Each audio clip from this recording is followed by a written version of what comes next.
Welcome to another episode of Myths for Sleep, where Greek gods make modern politicians look like saints and where divine justice works with the same logic as a TikTok algorithm, completely random and frequently unfair.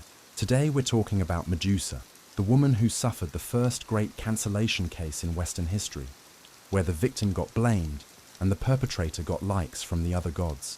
From now on, you are a dream traveler, capable of witnessing the greatest injustices of Greek mythology without being able to interfere.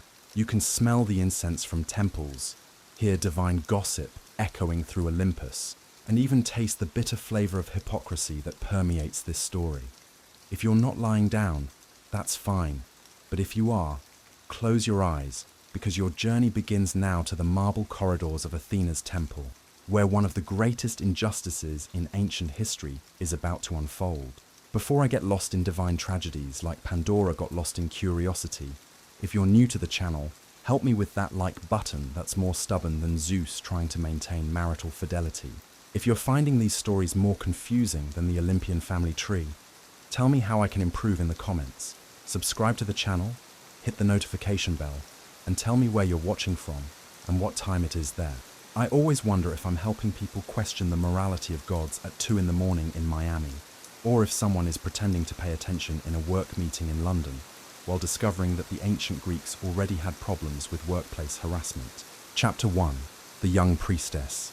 If Instagram had existed in ancient Greece, Medusa would have been that influencer with millions of followers, without needing filters.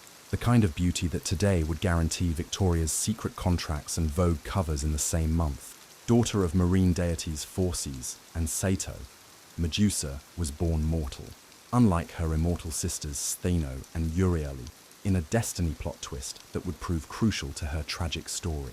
Think of her as the only Kardashian without a lifetime reality show contract. As you, dream traveler, observe this young woman walking through the streets of Athens, you can feel how her beauty literally stops traffic. Men stumble over their own sandals trying to look at her a second time. Women sigh with envy, mixed with admiration. The sweet aroma of flowers that vendors throw in her path mingles with the natural perfume of her skin, creating a fragrance that would make Aphrodite herself question her cosmetic abilities. Medusa, the most beautiful of the three sisters, with hair that made the sun itself seem dull.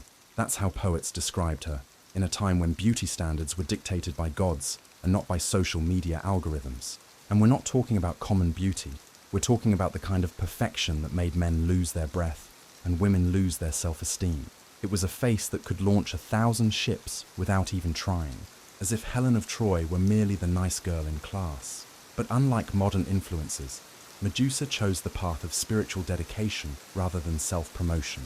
She decided to become a priestess in Athena's temple, the goddess of wisdom and strategic warfare, basically the CEO of all female divinities, with enough power to cancel anyone on Olympus. As a priestess, Medusa took vows of perpetual chastity, the mythological equivalent of deleting all dating apps and entering a convent. She chose to serve the goddess and her mission, giving up the countless suitors who literally lined up to have her as a wife. You, as an invisible observer of this scene, can witness the transformation that happens when Medusa first enters the temple. The sacred atmosphere seems to intensify her natural beauty. The light filtered through marble columns creates a golden halo in her hair. The echo of her steps on polished stones sounds like celestial music. Other priestesses stop their activities to observe, not with jealousy, but with a reverence that suggests even they recognize being in the presence of something extraordinary. What most people don't realize about priestesses in ancient Greece is that they held significant positions of power and respect. While women in general had few rights in Greek society, religious roles offered rare opportunities for female authority and independence. Becoming a priestess wasn't just a spiritual calling, it was one of the few paths for a woman to wield real influence. For Medusa, dedicating herself to Athena's temple was less about rejecting her beauty and more about embracing a purpose greater than herself. You can smell the perfume of sandalwood incense mixed with sacred olive oil as you follow Medusa's daily routine in the temple. She would wake before dawn, when stars still claimed the sky, to perform morning purification rituals. The sacred fire in Athena's inner sanctuary needed tending. Stone floors required cleaning, and fresh offerings, olive branches, crystal spring water, and occasionally small cakes made from the finest wheat had to be prepared. Each movement in these rituals was choreographed by tradition, each gesture imbued with meaning. Far from finding this repetitive work tedious, Medusa embraced the meditative quality of service. Her devotion was as pure as mountain springs, whispered the elders who watched her work. What they didn't say aloud was how her very presence seemed to enhance the temple's sanctity, as if her beauty somehow magnified the sacred rather than distracted from it.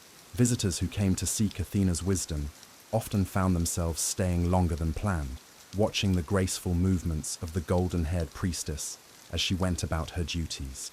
As a dream traveler, you can observe details that ordinary mortals would never notice.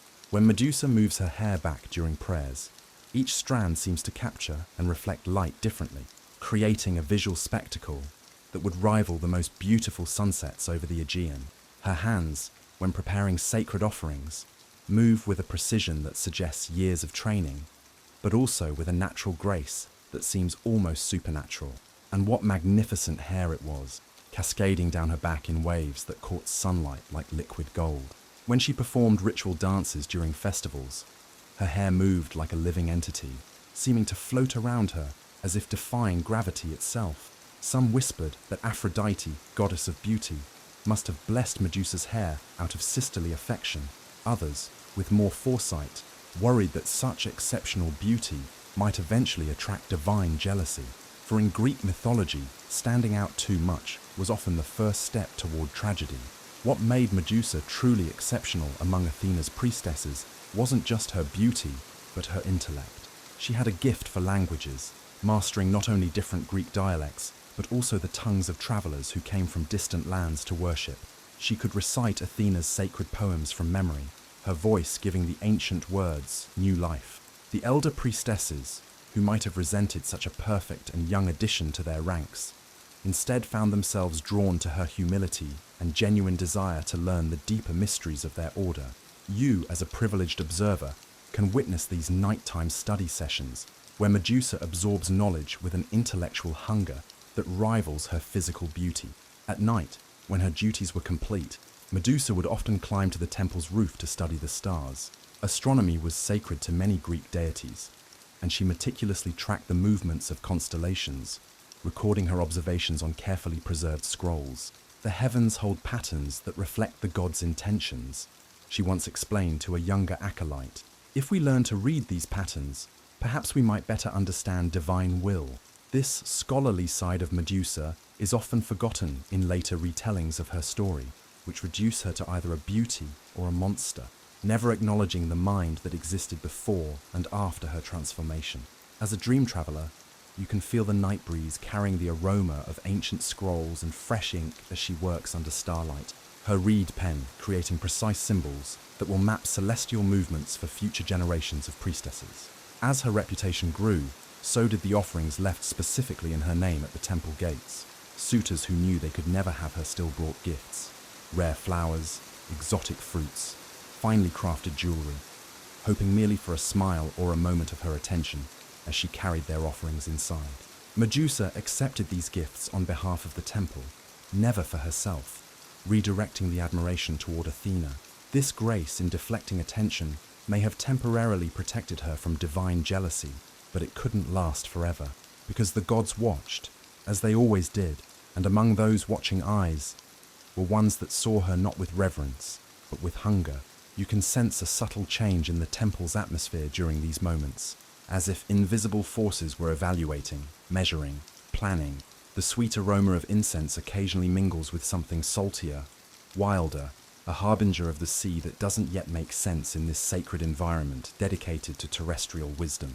But for now, as you observe Medusa in her last days of true peace, you can appreciate the harmony of a life lived with purpose. She moves through her daily tasks with the confidence of someone who has found her place in the world, serving a goddess who values both beauty and intelligence, both devotion and independence.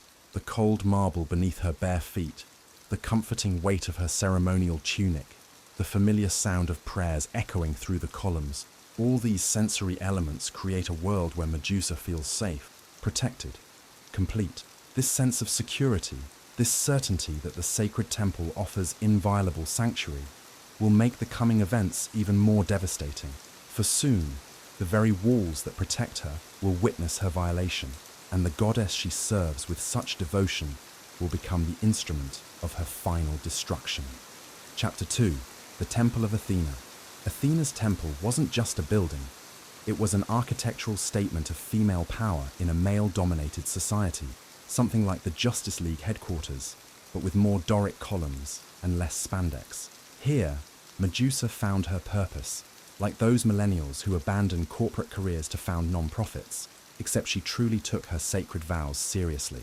As a dream traveler, you can walk through these magnificent columns, feeling the cooler temperature that marble provides even on the hottest Athenian summer days.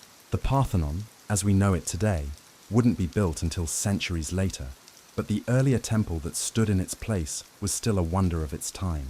Gleaming white marble columns stretched toward the sky, their capitals carved with olive leaves, Athena's sacred symbol. Inside, the air hung heavy with incense and history. Cold stone floors polished smooth by generations of devoted feet. You can smell the complex aroma that permeates the sacred space.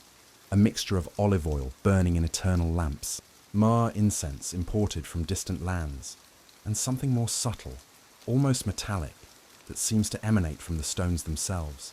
It's the smell of accumulated wisdom, preserved knowledge, of devotion concentrated over centuries. At the center stood a wooden statue of Athena, not the massive gold and ivory creation of later years, but still impressive in its dignified poise. The goddess was depicted not in passive beauty, but in warrior's stance. Helmet on head, spear in hand, the embodiment of strategic strength. You can observe how the light from olive oil lamps dances over the carved wood, creating the illusion that the statue's eyes are alive, vigilant, always watching. Unlike temples dedicated to other gods, where worship might involve ecstatic dancing or wine-fueled revelry, Athena's sanctuary embodied intellectual discipline. Scrolls filled with poetry, mathematical theories and architectural designs lined the inner chambers. Debates on philosophy and ethics echoed through columned hallways. This was a place where the mind was considered the most sacred offering one could bring to the divine. The temple is not merely stone and wood, the high priestess explained to Medusa during her initiation, but the physical manifestation of ordered thought. Just as Athena sprang fully formed from Zeus's mind, so too does wisdom require the proper vessel. For a young woman in ancient Greece, where formal education was rarely available to females, the temple offered unprecedented access to knowledge and learning. As an invisible witness, you can observe Medusa absorbing everything, from astronomy to rhetoric, from medicine to music, with an eagerness that impressed even the most scholarly priests who occasionally visited from nearby academies. Her questions during study sessions demonstrate an agile mind that not only absorbs information, but synthesizes it in new and surprising ways. Medusa's daily responsibilities gradually expanded beyond basic maintenance of the sacred spaces. Her natural intelligence and dedication earned her the right to assist in more complex rituals, including the reading of omens and the preparation of sacred oils used to anoint those seeking the goddess's protection. She learned to interpret the patterns formed by oil dropped in water, to read meaning in the flight of birds, and to compose the precisely worded prayers that would most please Athena's logical mind. You can feel the concentrated tension in the air when Medusa performs these more advanced rituals. There's something almost electric in the atmosphere when she enters direct communion with the divine, as if the very stones of the temple vibrate in response to her purified devotion. The aroma of sacred oils, a complex mixture of Damascus roses, Lebanese cedar, and local herbs harvested under specific ritual conditions, intensifies during these moments, creating a sensory experience that transcends the merely physical. What visitors to the temple often failed to understand was that becoming a priestess wasn't a rejection of the world, but a different kind of engagement with it.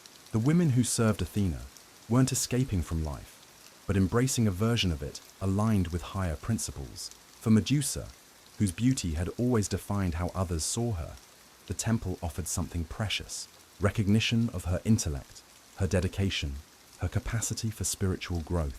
Within these marble walls, she was valued for qualities beyond her physical appearance. The sisterhood among priestesses created bonds of loyalty and affection that Medusa had never experienced in the outside world, where other women often regarded her with envy or suspicion. Here, there was unity of purpose. The older priestesses shared their knowledge without reservation, teaching her secret rituals passed down through generations. In return, Medusa's youthful energy and fresh perspective brought new vitality to ancient practices. As a privileged observer, you can witness these intimate interactions, the whispered conversations during preparation of communal meals, the silent support offered during moments of spiritual doubt, the genuine laughter that echoes through dormitories after evening prayers. There's a familial quality to these relationships that contrasts sharply with the more formal interactions Medusa had with admirers from the outside world. During major festivals, when the temple opened its inner sanctums to public worship, Medusa took her place among the other priestesses in ceremonies that drew visitors from across Greece. Dressed in ceremonial white robes with silver thread at the hems, a simple olive wreath crowning her remarkable hair, she would lead processions through the city streets, carrying sacred objects and chanting hymns so ancient, their original meanings were sometimes lost to all but the most scholarly practitioners. You can feel the crowd's reverence as she passes, the respectful silence that settles when thousands recognize the presence of the sacred manifested through human devotion. The aroma of flowers thrown in her path mingles with incense burned in portable braziers, creating a fragrant cloud that seems to lift the entire procession above the mundane. On one such occasion, the festival of Panathenea, which honored Athena's birth, Medusa was chosen to carry the sacred peplos, a specially woven robe offered to the goddess's statue. This honor, usually reserved for priestesses with many more years of service, recognized her exceptional devotion. As she processed through the city, thousands watched in respectful silence, the perfect image of divine service. Among those watching eyes were those of visiting dignitaries, merchants from distant lands, philosophers, artists, and gods disguised as mortals, taking measure of human affairs. You can perceive a subtle change in the quality of attention during these public moments, as if some presences in the crowd possessed different weight and intensity than mere mortals. What Medusa couldn't know was that her perfect performance that day, the epitome of grace and devotion, had not only cemented her reputation among mortals, but had also drawn the attention of immortals whose interest would prove far more dangerous than she could imagine. For divine eyes see beauty differently, not as something to be respected, but as something to be possessed. As you observe Medusa returning to the temple after this public celebration, you can sense an almost imperceptible change in the atmosphere. The air still carries the residual aroma of flowers and incense, but there's something more now. A touch of sea salt that shouldn't be present so far from the coast. A whisper of wind that carries sounds not entirely terrestrial. The very stones of the temple seem heavier, as if they're absorbing invisible pressures. In the days that follow, small signs continue to accumulate. Offerings left at the external altars sometimes feature seashells among the usual flowers, with no explanation of who brought them. The sound of dripping water occasionally echoes through the inner chambers, though all fountains have been checked and are functioning normally. During nighttime prayers, some priestesses report disturbing dreams of storms and waves, though the weather remains clear. Medusa, absorbed in her spiritual responsibilities and intellectual studies, remains unaware of these subtle omens. As a dream traveler, you can perceive what she cannot, that forces are aligning that will transform her sacred refuge into the epicenter of divine tragedy. The temple that has been her sanctuary, her source of purpose and identity, is about to become the stage for her destruction. For soon, the sacred vows she made with such sincerity, the walls that protected her with such security, and the goddess she served with such devotion will combine in a cruel irony that defines Greek divine justice. There is no sanctuary so sacred that it cannot be violated by the whims of the powerful, nor devotion so pure that it cannot be perverted by the desires of the immortals. Chapter 3. Poseidon's Desire. No Greek story would be complete without a god who can't control his impulses, and in this particular drama, that role belongs to Poseidon, god of the seas, earthquakes, and apparently terrible decisions. Imagine Poseidon as that billionaire CEO who thinks rules simply don't apply to him, the type who would send unsolicited DMs and be genuinely surprised when blocked. He's basically the Harvey Weinstein of Mount Olympus, except with a trident and the power to drown entire cities when his ego gets bruised. Among the 12 Olympians, each deity had their domain and distinctive personality, but certain traits ran common through the divine family tree. Chief among these was an absolute conviction in their right to take whatever they desired. Zeus, king of the gods, was notoriously insatiable in his pursuit of mortal women. His dating profile would read, loves long walks on the beach and turning into various animals to seduce unsuspecting mortals. Apollo chased the nymph Daphne until she transformed into a laurel tree to escape him, which today would be called stalking with a restraining order. Even Hades abducted Persephone to make her his unwilling bride, pioneering the kidnap first, ask questions later approach to romance. As a dream traveler, you can sense the toxic masculinity radiating from Olympus like heat from asphalt on a summer day. This pattern of divine entitlement formed the backdrop against which Poseidon's interest in Medusa would play out with devastating consequences that would make a Netflix true crime documentary seem tame by comparison. Poseidon's domain encompassed the vast seas surrounding Greece, a nation of islands where maritime travel and commerce formed the lifeblood of civilization. Every sailor who safely reached harbor, every fisherman who returned with full nets, every merchant whose goods crossed the wine-dark sea owed their success to Poseidon's favor.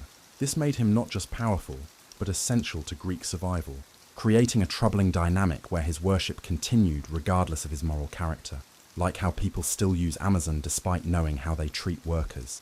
You can feel the salt spray on your face as you witness the god's domain, endless stretches of blue water that could shift from mirror calm to storm-tossed in moments.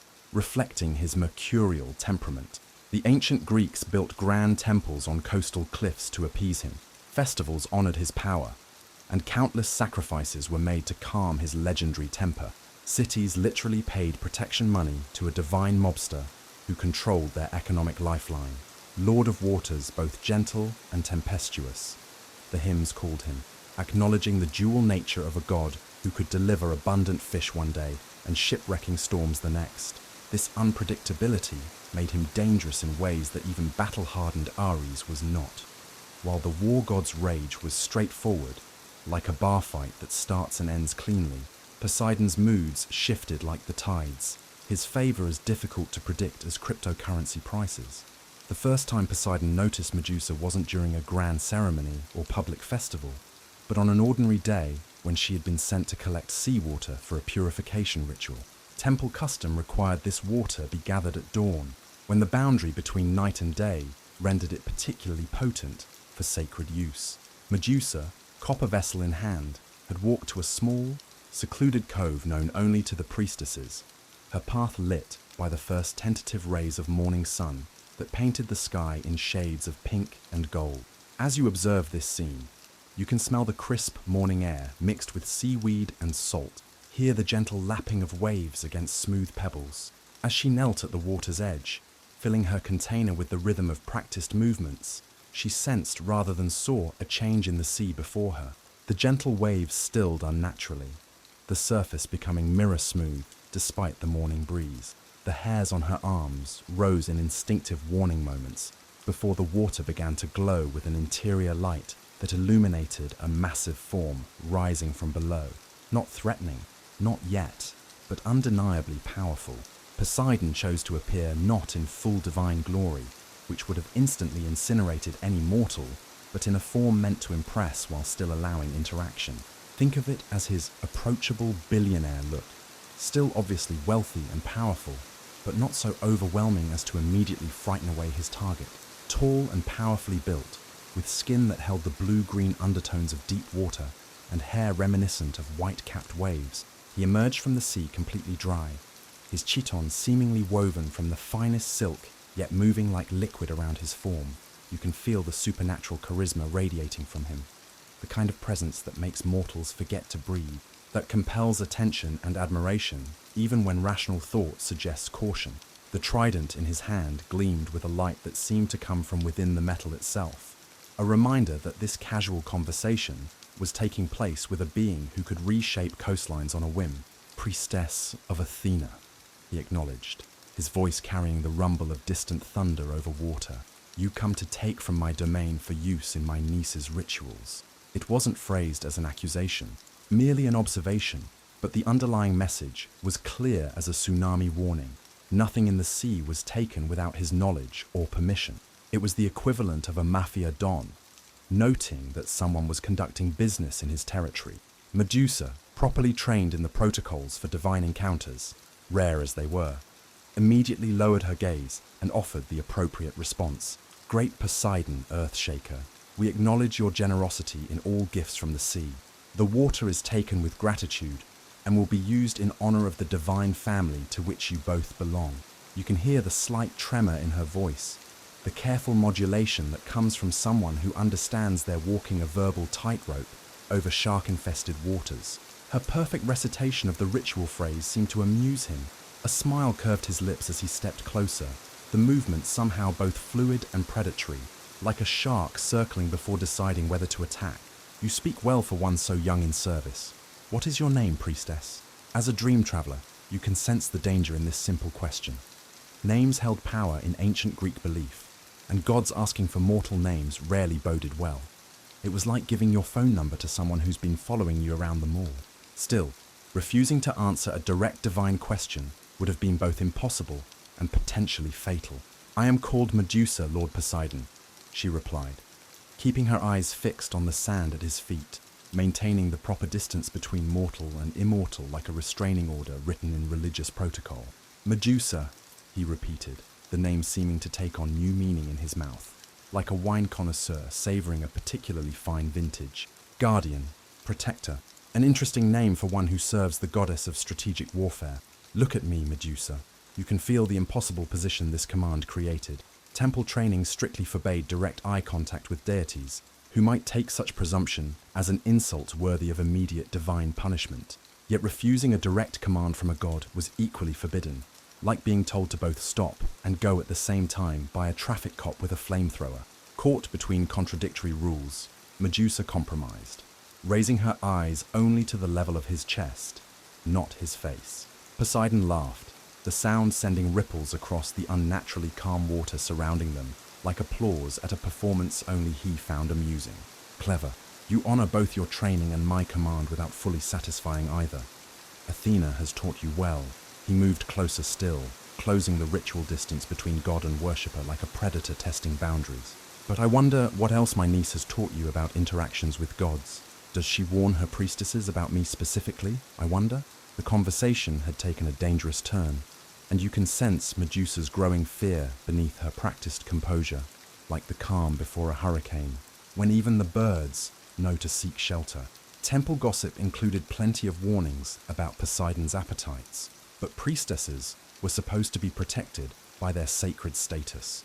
Sacred meant off-limits, like a do not touch sign in a museum.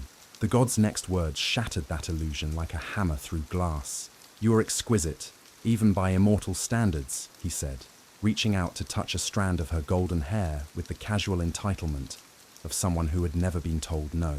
I have watched you these past months, growing in grace and devotion.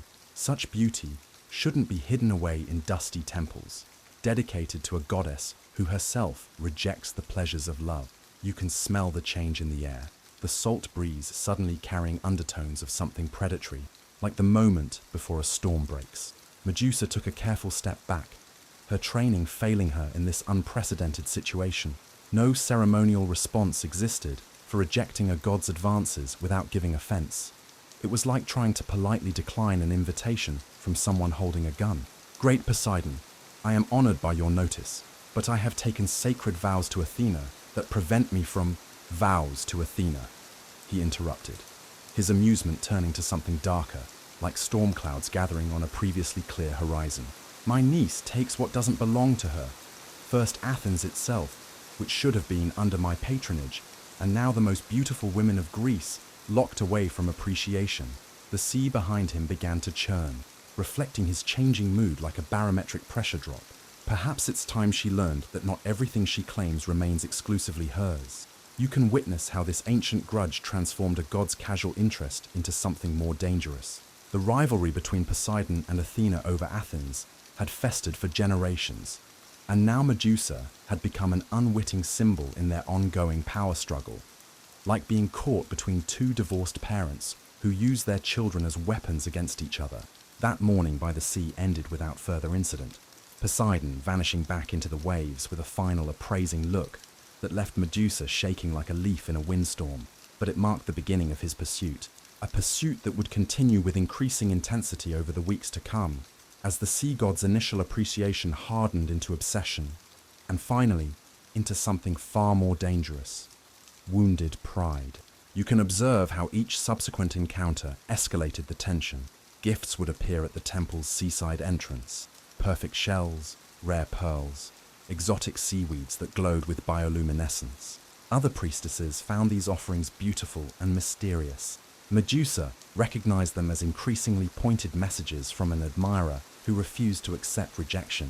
For each time Medusa respectfully deflected his attention, each time she reiterated her commitment to her vows, Poseidon's desire became less about possession and more about conquest. The rejection itself became the challenge that his godly ego couldn't tolerate, like a billionaire who keeps raising his offer for something that's not for sale, unable to comprehend that money and power can't buy everything. And in the political landscape of divine Olympus, Medusa's continued refusal wasn't just a personal slight, but a symbolic victory for Athena in the ancient rivalry between aunt and uncle, a situation that could not stand. What had begun as casual divine interest had transformed into a matter of divine pride, with Medusa trapped in the middle like a pawn in a chess game played by immortals who saw mortals as expendable pieces. Chapter 4. The Temple Defiled. It was a day like any other at Athena's temple, the kind of peaceful evening that in horror movies always precedes the monster's entrance. Medusa was alone, completing the evening rituals, lighting incense that raised spirals of fragrant smoke toward the sanctuary's ceiling like prayers made visible. Except that in this story, she wasn't yet the monster. That transformation was still to come, courtesy of divine injustice and the world's worst HR department. As a dream traveler, you can sense the calm before the storm. Literally. First came a salty breeze, unusual for a temple so far from the sea, carrying the scent of kelp and deep waters. Then, the sound of dripping water, like waves gently breaking against distant rocks. If this were a modern film, it would be the perfect moment for some character to say, "Something's wrong." But in Greek mythology, warnings rarely come before tragedy strikes with the subtlety of a freight train. The evening ritual was meant to be a time of tranquil transition, marking the boundary between day and night with prayer and reflection. Most of the other priestesses had already retired to their quarters or departed for family obligations in the city. During this quieter shift, only one priestess was needed to maintain the sacred flame and refresh the offering bowls with clean water and fresh olive branches. Medusa had volunteered for this duty more frequently in recent weeks, finding solace in the solitary communion with the goddess after the unsettling encounters with Poseidon at the shore.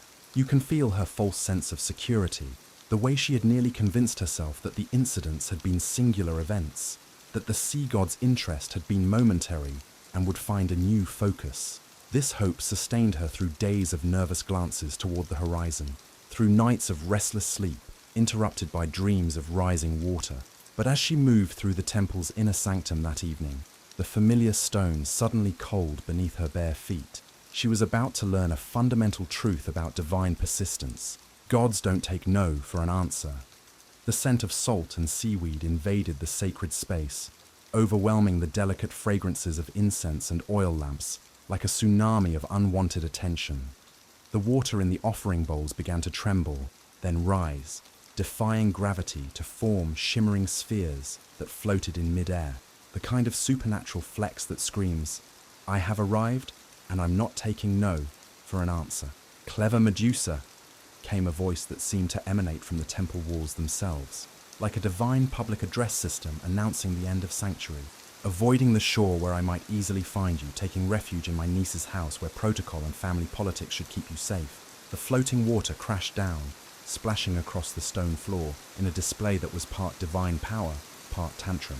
"But you forget, I am not only god of seas, but of earthquakes, Stone walls and columns mean nothing to one who can shake the very foundations of the earth. You can witness her backing away from the supernatural display, trying to maintain the composure expected of Athena's priestess, while searching frantically for escape routes, like someone trapped in a building with a faulty fire alarm.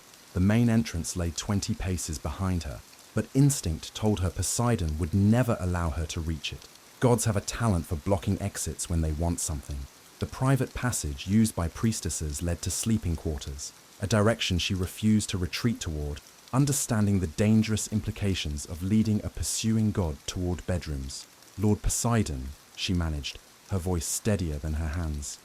This is Athena's sacred space. The laws of divine courtesy forbid. Courtesy, the word erupted from him like a volcanic explosion, sending more water cascading from the offering bowls. Was courtesy shown when Athens chose my niece's gift over mine? When my magnificent spring was rejected for a simple olive tree? The bitterness in his voice reflected an ancient grudge, one that had festered for generations like an infected wound. Athena takes what should be mine. Perhaps it's time I returned the favor. As a dream traveler, you can perceive the moment when casual divine interest transformed into something far more sinister. This wasn't about attraction anymore. It was about power, territory, and the kind of toxic masculinity that sees rejection as a challenge rather than a clear boundary. Poseidon had escalated from unwanted suitor to dangerous predator, using Medusa as a pawn in his eternal rivalry with Athena. That's when Poseidon manifested fully, not as the overwhelming tsunami he could have been, but in the form of an imposing man with eyes the color of the deep ocean and hair that resembled the foam of waves. The perfect entrance for a villain who knew the value of theatricality and had clearly watched too many Bond films. The god of the seas who entered the temple, as if it were his own underwater palace, the poets would later say, conveniently omitting the part where this was a complete violation of sacred space and basic consent. You can feel the temperature drop in the sacred chamber as his presence fills the space, bringing with it the crushing pressure of deep ocean depths. Medusa immediately recognized the god and, as protocol dictated, prostrated herself in reverence, a formality that Poseidon interpreted as an invitation, the same way those guys in bars interpret a polite smile as romantic interest. The divine equivalent of, she was asking for it because she looked at me. She respectfully asked him to leave. After all, this was Athena's temple, his rival's domain, and Medusa had taken vows of chastity, two impediments that for any decent person would be sufficient to back off. But Poseidon operated by the same rules as modern tech billionaires. Other people's boundaries were just suggestions, and sacred spaces were more like guidelines than actual rules. As a dream traveler, you can witness the crushing realization dawning on Medusa's face, the understanding that her sanctuary had become a trap, that the very protocols meant to protect her were being twisted against her. The god who should have respected sacred law was instead using his power to violate it, confident that his divine status would protect him from consequences. In desperation, Medusa tried one final appeal to authority. Your brother Zeus established laws governing the temples of all gods. Even he would not violate Athena's sanctuary in this manner. She invoked the highest power she knew, hoping the mention of the king of gods might give Poseidon pause, like mentioning HR to a harassing boss. Except HR was also corrupt, and probably related to the harasser. For a moment, it seemed to work. Poseidon hesitated, ancient protocols and divine hierarchies momentarily asserting themselves over his desire like a faulty conscience trying to reboot. But then his expression hardened, the brief flash of uncertainty replaced by arrogant resolve that would make a Fortune 500 CEO proud. My brother takes what he wants regardless of sanctuary or consent. He sneered with the confidence of someone who knew the system was rigged in his favor. Why should I observe restrictions that he himself ignores? Besides, he added with chilling certainty, Zeus is occupied elsewhere tonight. No one is watching. No one will interfere. You can feel the horrible weight of that final assurance, that he had essentially ensured they would not be interrupted, that this violation had been planned with the same careful attention to detail that gods usually reserved for orchestrating the fall of cities. What followed was an act of brutal domination, one that ancient poets cloaked in euphemisms like conquered or possessed, but which, through our modern lens, is unmistakably understood as a profound, and violent betrayal of her will. The actual assault exists in a narrative blind spot in most ancient texts, described through metaphor rather than detail, like how old movies used to cut away to crashing waves or fireworks. As storm surge breaches sea walls and floods sacred ground, one account obliquely states, using poetic language to make violence more palatable to ancient audiences, while simultaneously diminishing its moral weight. But for Medusa, there was no such distancing, no metaphorical buffer, only immediate, devastating reality. As a dream traveler, you experience the violation not through graphic detail, but through its emotional and spiritual devastation. You can feel the sacred space being corrupted, the very air becoming thick with the stench of betrayed trust and divine injustice. The marble floors that had witnessed centuries of peaceful worship now bore witness to the ultimate desecration, not just of a person, but of everything the temple represented about protection, sanctuary, and divine justice. Throughout the assault, Medusa prayed to Athena for intervention, rescue, or even the mercy of unconsciousness. But the goddess remained silent, absent from her own temple in its moment of greatest need, either by coincidence or design, neither option offering comfort to the immediate victim. Whether this absence was strategic divine politics or simple abandonment would become the subject of theological debate in later centuries. But for Medusa, lying broken on the cold stones, divine politics offered no solace.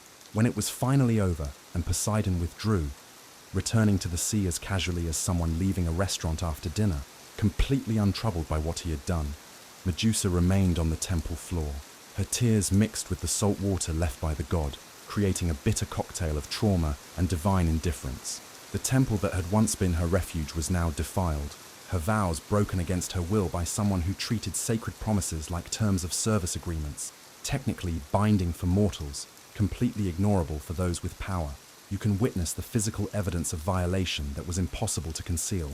Her ceremonial robes were torn and stained, her carefully arranged hair now tangled and damp with seawater that wouldn't dry, as if Poseidon had left his mark deliberately like a dog marking territory. Worse than these external signs was the profound violation of everything she had believed sacred, her vows, her body, her trust in divine protection. On the social media of the gods, Poseidon probably posted something like, "Great day at Athena's temple," with a winking face, while in the real world, a woman had just had her life completely destroyed. The divine equivalent of revenge porn, except the perpetrator was literally untouchable and the victim had no legal recourse whatsoever.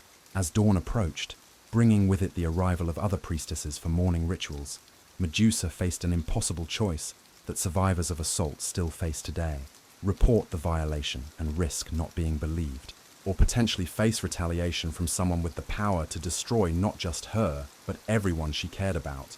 To remain silent meant living with both trauma and deception, continuing to serve in a temple now tainted by violation. But in Greek mythology, as unfortunately still happens today, women often carry the burden of blame for crimes committed against them.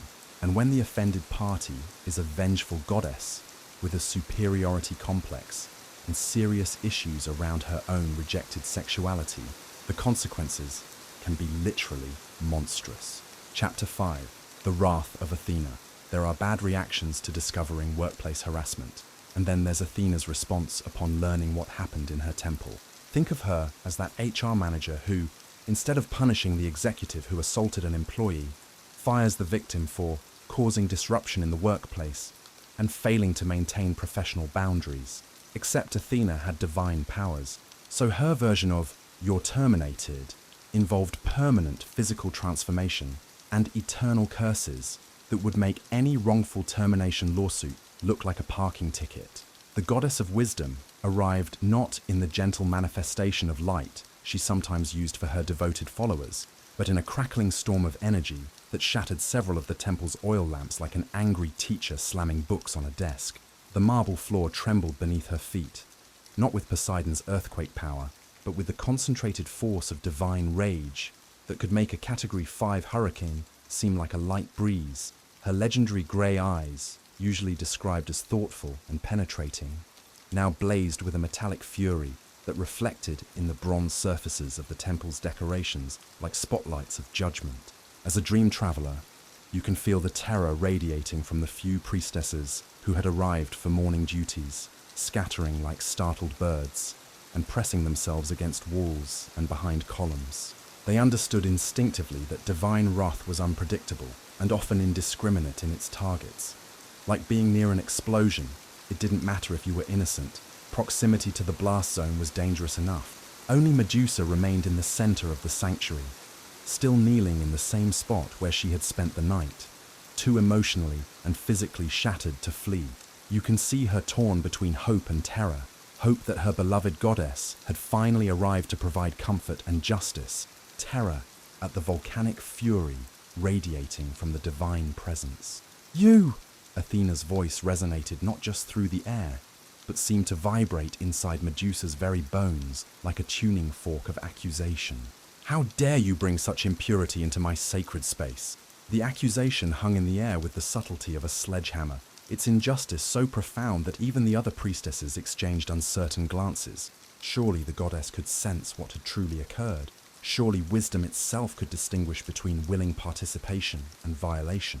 But divine wisdom, it turned out, had its blind spots, particularly when divine pride was wounded and the truth was inconvenient. Athena circled Medusa slowly like a prosecutor preparing to demolish a defendant, her perfect features contorted in disgust.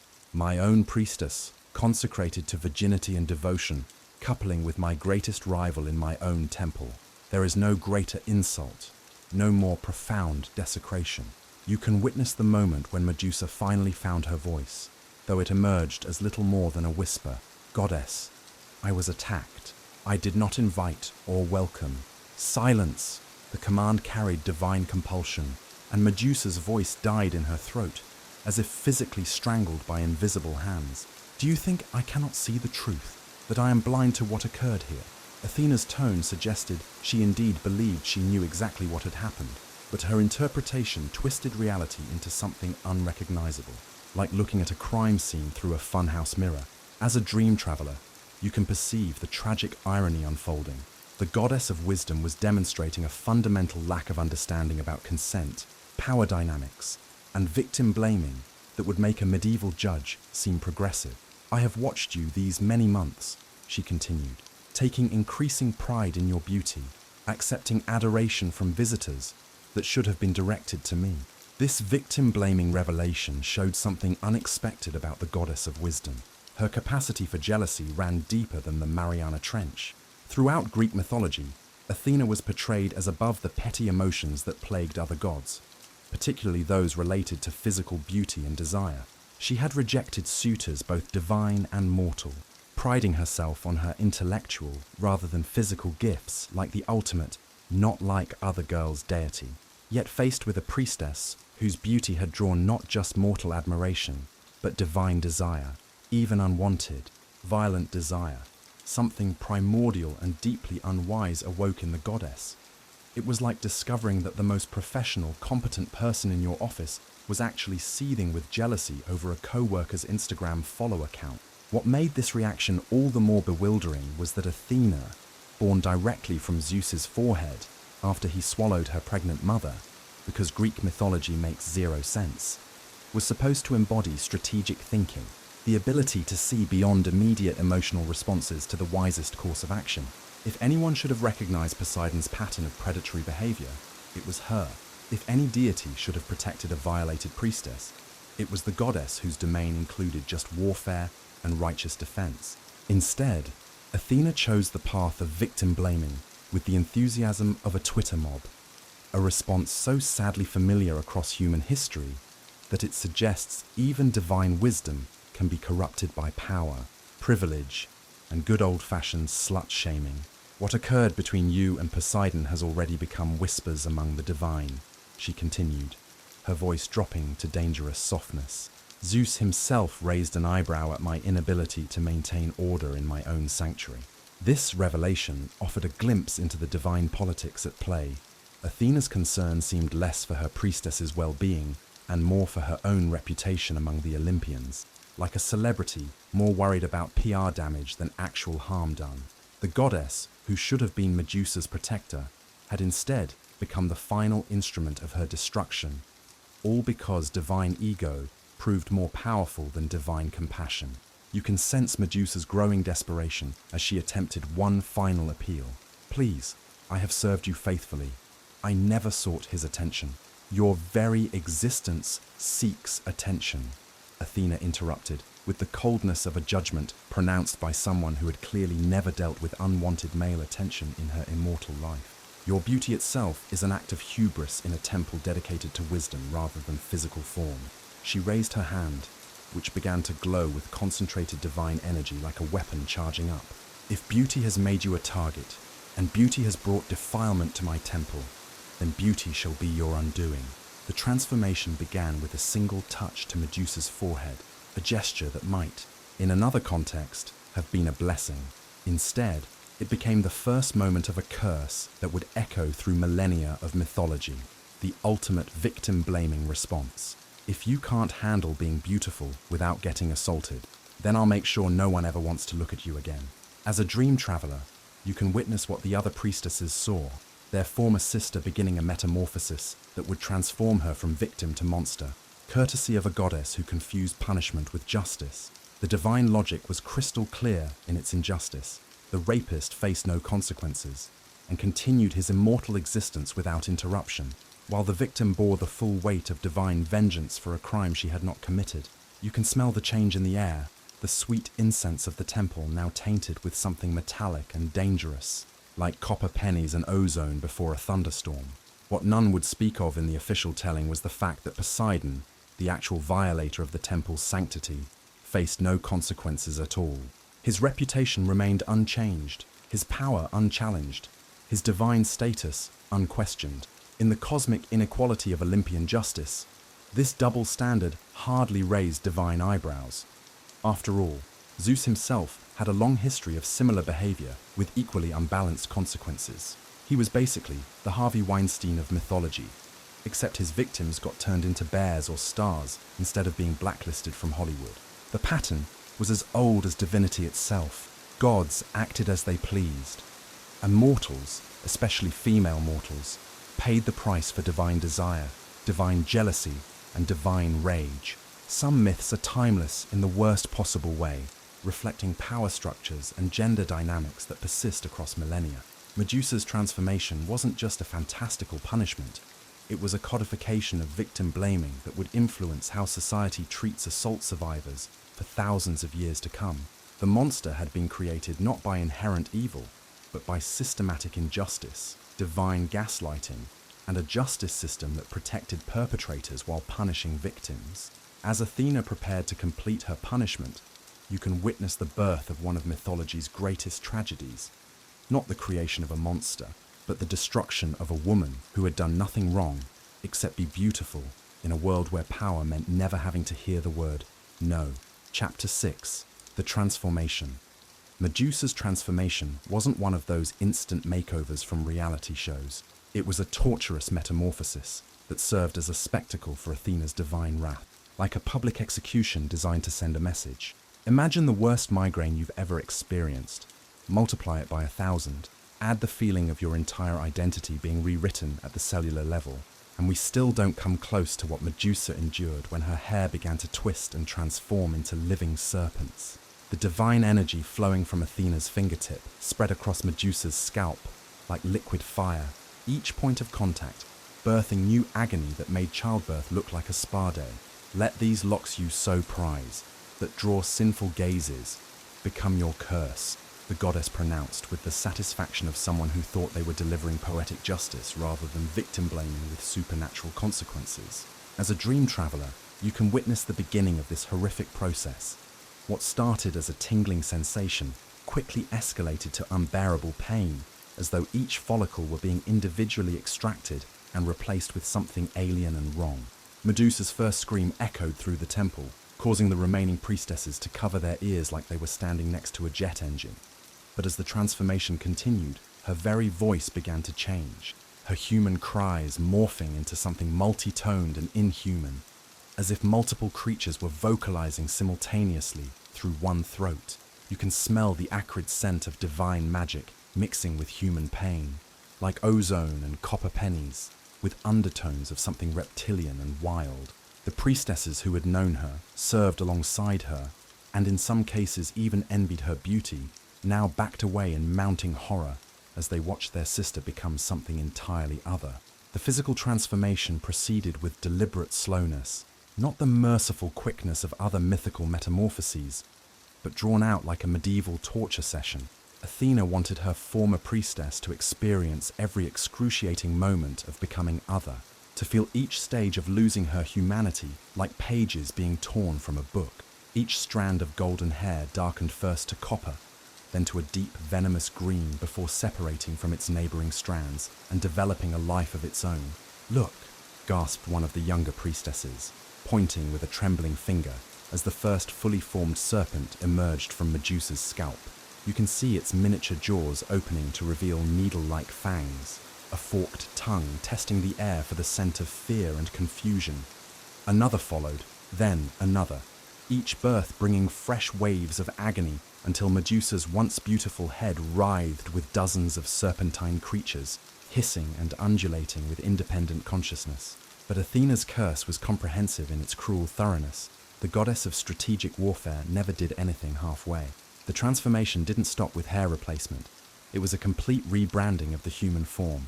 Medusa's skin, once described by admirers as smooth as polished marble and warm as sunlight, began to toughen and change color in patches, like a biological special effect gone wrong. As a dream traveler, you can observe areas across her shoulders, down her arms, and along her spine, developing a subtle reptilian pattern. Not fully snake-like, but wrong enough to mark her as other. The texture became that of fine scales that caught light differently than human skin, creating an unsettling visual effect that made observers' eyes want to look away even before the deadly gaze developed. Her nails elongated and hardened into claw-like points, sharp enough to scrape grooves in the marble floor as she clutched at it in pain. The sound was like fingernails on a chalkboard amplified through divine acoustics. Her teeth ached as they resharpened, canines lengthening into points better suited for tearing flesh than the gentle consumption of temple offerings. Even her tongue, when it darted out between pained gasps, had thinned and forked slightly at the tip. You can taste the metallic fear in the air as the watching priestesses realized they were witnessing something unprecedented, not just a punishment, but the creation of an entirely new category of being, part human, part monster, all tragedy wrapped in divine vengeance. The most devastating change, however, was saved for last, because Athena understood that the cruelest punishments are often the most ironic. "Your gaze drew admirers from across Greece to my temple," she said, her voice devoid of compassion and full of the kind of twisted logic that makes victim blaming an art form. "Now let your gaze be the instrument of ultimate rejection." With these words, she placed her thumbs over Medusa's eyes, which had been tightly shut against the pain of transformation. The burning sensation that followed was like having acid poured directly onto the optic nerves. A pain so intense, it forced those eyes open, despite every instinct screaming to keep them closed. The priestesses who inadvertently caught Medusa's gaze in that moment made a horrifying discovery that would redefine the meaning of "if looks could kill." One young woman cried out as she felt a strange stiffening in her limbs, a progressive paralysis that moved from her extremities inward, like cement being poured into her bloodstream. Within seconds, where she had stood was now a perfect statue of grey stone, her expression frozen in a mask of terror that would serve as a permanent reminder of divine cruelty. As a dream traveler, you can perceive the moment when the curse completed its circuit, the precise instant when Medusa's eyes became weapons of mass destruction, when her gaze transformed from something that had once brought joy and attraction into something that brought only death and fear. It was the ultimate ironic punishment. The woman whose beauty had been considered a gift from the gods now possessed a power that made her unbearable to look upon. Athena stepped back to observe her handiwork with the cold satisfaction of a surgeon who believes they've successfully removed a cancer, rather than someone who had just created a monster through systematic cruelty. "From this day forward, any living creature that meets your gaze directly will turn to stone," she declared with the finality of a judge pronouncing a death sentence.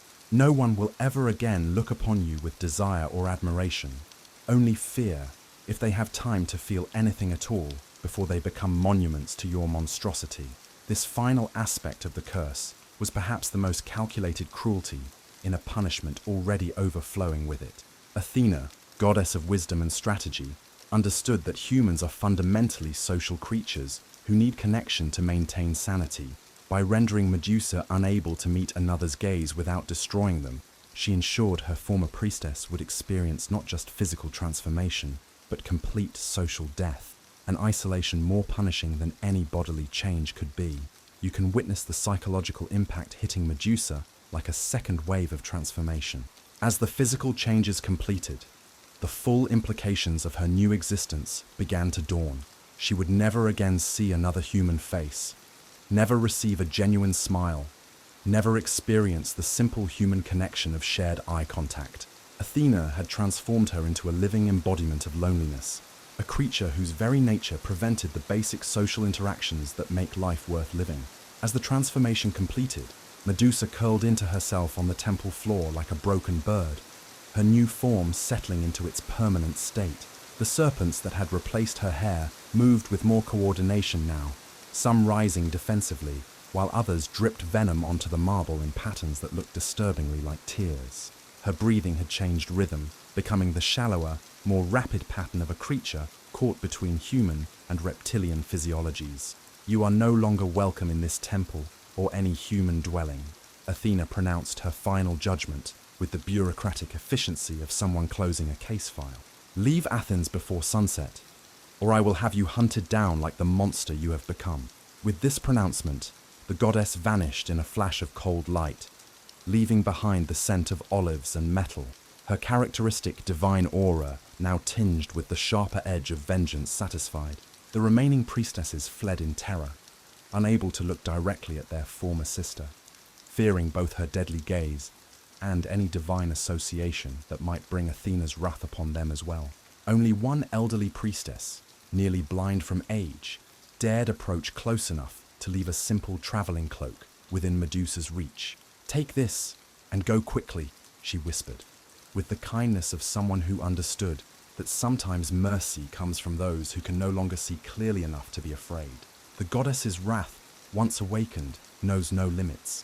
This small act of compassion, the only one Medusa would experience in the aftermath of her transformation, came from a woman too visually impaired to be threatened by the curse, too close to her own death to fear divine retribution.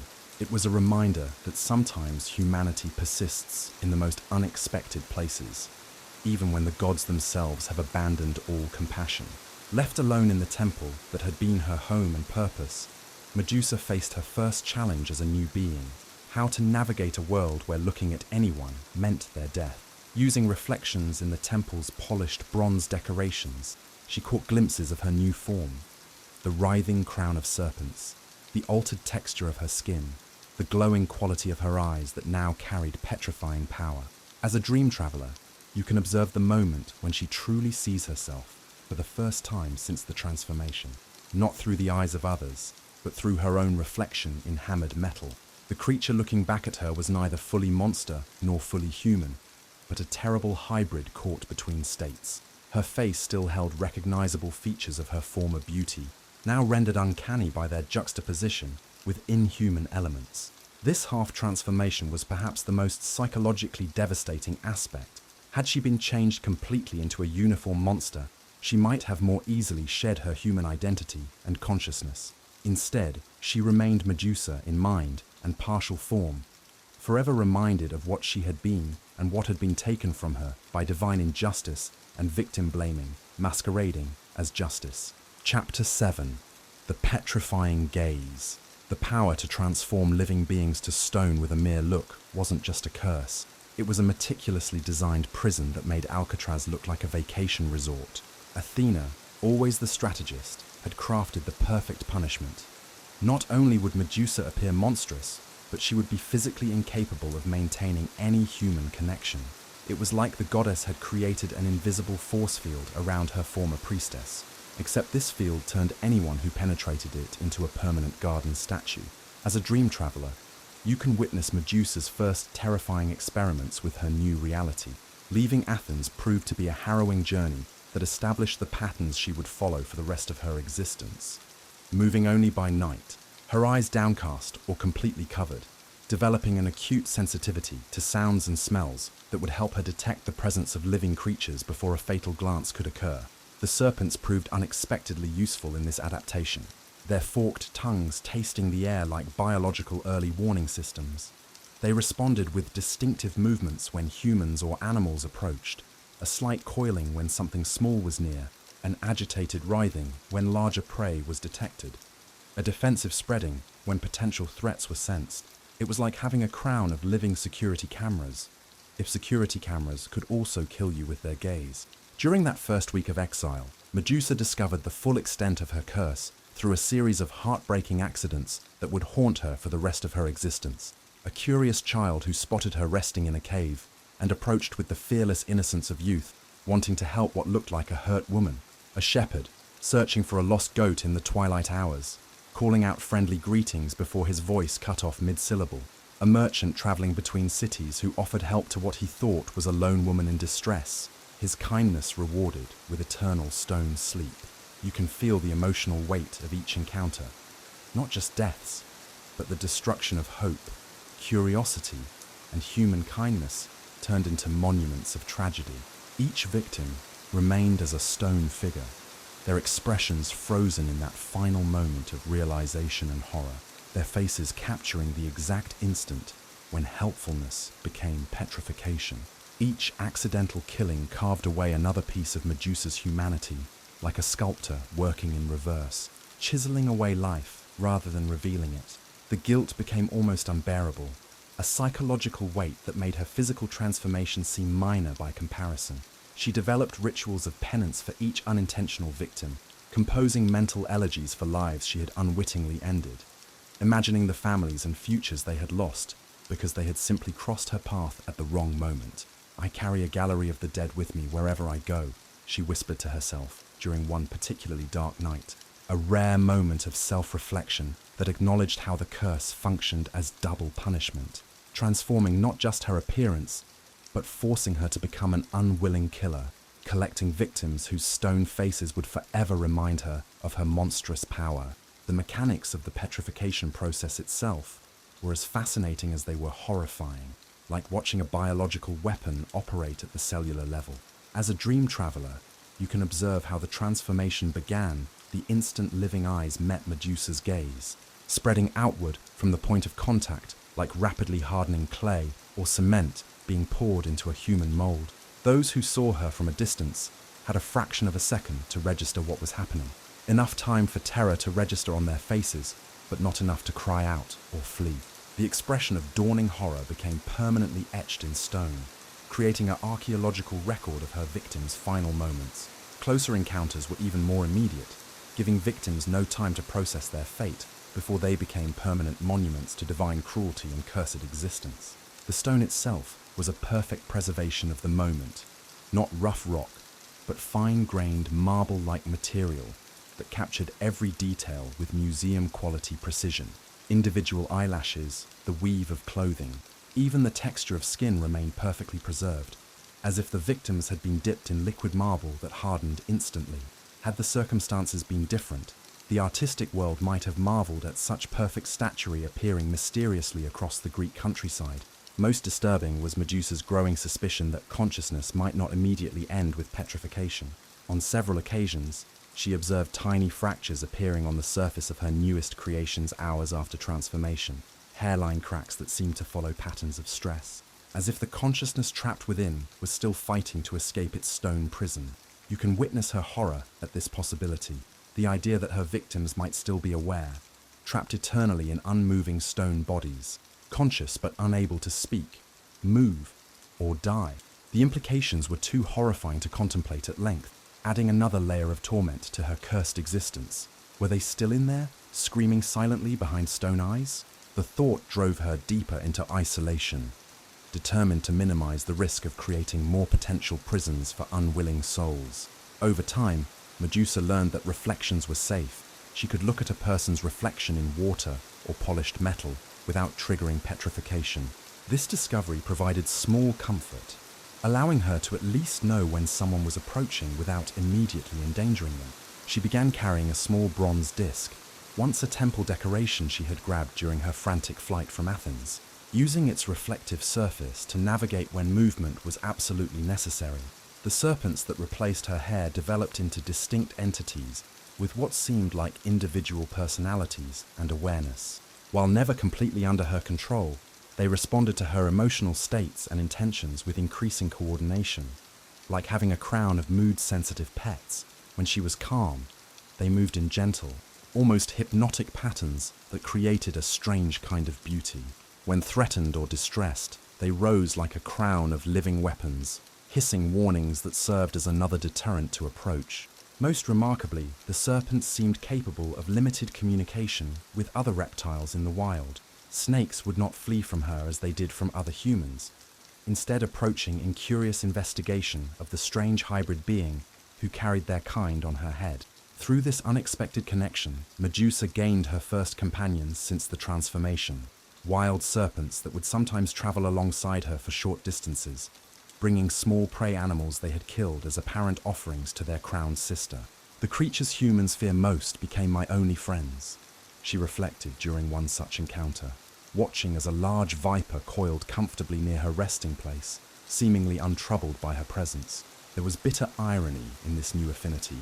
Medusa herself had once shared the common Greek aversion to snakes, viewing them as creatures of ill omen and divine displeasure. Now they were her sole connection to the living world, the only being she could look upon without destroying. As a dream traveler, you can observe the gradual physical changes that continued beyond the initial transformation. As her body adapted to its new hybrid nature, her movements became more fluid and economical, requiring less sleep and less frequent nourishment than her fully human form had demanded. Her vision sharpened dramatically, allowing her to see clearly, even in near total darkness, an adaptation that proved essential for her nocturnal existence. Most unnervingly, she discovered that the venom occasionally dripping from her serpent hair could burn through plant matter and even etch shallow grooves in soft stone. Whether this venom would prove toxic to humans remained untested, as any human close enough to be exposed would already have fallen victim to her petrifying gaze. It was like having a backup weapon system that could never be used because the primary weapon was too effective. The psychological adaptation proved more challenging than the physical changes. Medusa had been raised in a society where connections to family, community, and gods formed the foundation of identity and meaning. To be completely severed from all these anchors left her in an existential wilderness, as challenging to navigate as the physical wilderness she now inhabited. Who was she, if not a priestess of Athena?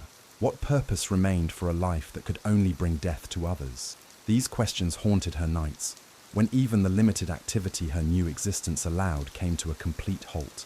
The silence of her isolation was broken only by the soft hissing of her serpentine hair and the occasional sound of her own voice, speaking to herself in conversations that helped maintain the human capacity for language and thought.